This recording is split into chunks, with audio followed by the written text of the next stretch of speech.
કવાંટના પીપલદી ગામે ફાયરિંગમાં એકનું મોત નીપજ્યું। પૂર્વ સાંસદ રામસિંહ રાઠવાના ભત્રીજા ઉપર ફાયરિંગમાં પૂર્વ સાંસદના ભત્રીજા કુલદીપનું મોત નીપજ્યું। ગામના જ બે શખ્સો સામે નોંધાઈ છે પોલીસ ફરિયાદ। શંકર રાઠવા અમલા રાઠવાએ ફાયરિંગ કર્યાનું ખુલ્યું। મૃતક સાથે ગ્રામ પંચાયતની ચૂંટણીમાં બબાલ થઈ હતી। શંકર રાઠવાએ ઝઘડાની અદાવતમાં ફાયરિંગ કર્યું। અમિત અમારી સાથે જોડાઈ ગયા છે વધુ વિગતો સાથે। અમિત, કોના દ્વારા ફાયરિંગ કરવામાં આવ્યું, શું વિગતો સામે આવી છે?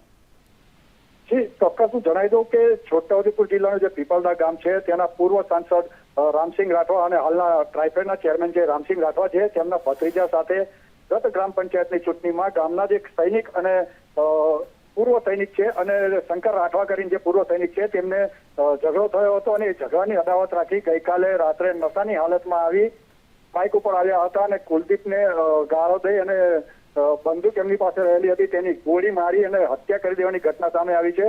તે જૂની અદાવતની જે વાત કરવામાં આવે તો જે ગ્રામ પંચાયતની ચૂંટણી વખતે કુલદીપભાઈને જે ઝઘડો થયો હતો તેની અદાવત રાખી છે અને આ આદિવાસી સમાજ જે છે છોટાઉદેપુર જિલ્લાના જે આદિવાસી વિસ્તાર પટ્ટામાં જે લોકો છે તે આવી અદાવત રાખી અને હત્યા કરવાની ઘટનાઓ વારંવાર બનતી હોય છે। ત્યારે આ એક પૂર્વ સૈનિક દ્વારા જે ઝઘડો કરી અને ગોળી મારવાની ઘટના સામે આવી છે અને સંસદના જે ભત્રીજા સામે જે ગોળી મારીને હત્યા કરવાની ઘટના આવી છે તે ખૂબ જ ગંભીર બાબત છે। જી આભાર અમિત, તમામ